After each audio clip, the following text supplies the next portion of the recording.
Welcome to this tutorial, where I will guide you through managing social sharing settings in the VSCO app.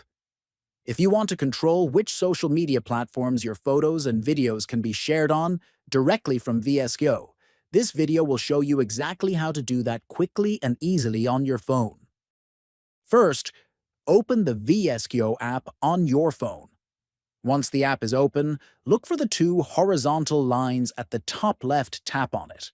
Next, from the menu that appears, find the Settings option. Tap on Settings to open the app's Settings menu. Then, in the Settings menu, scroll down until you find the section labeled Social. Here, you will see a list of social media platforms such as Facebook, Twitter, X, formerly Twitter, Instagram, and WeChat.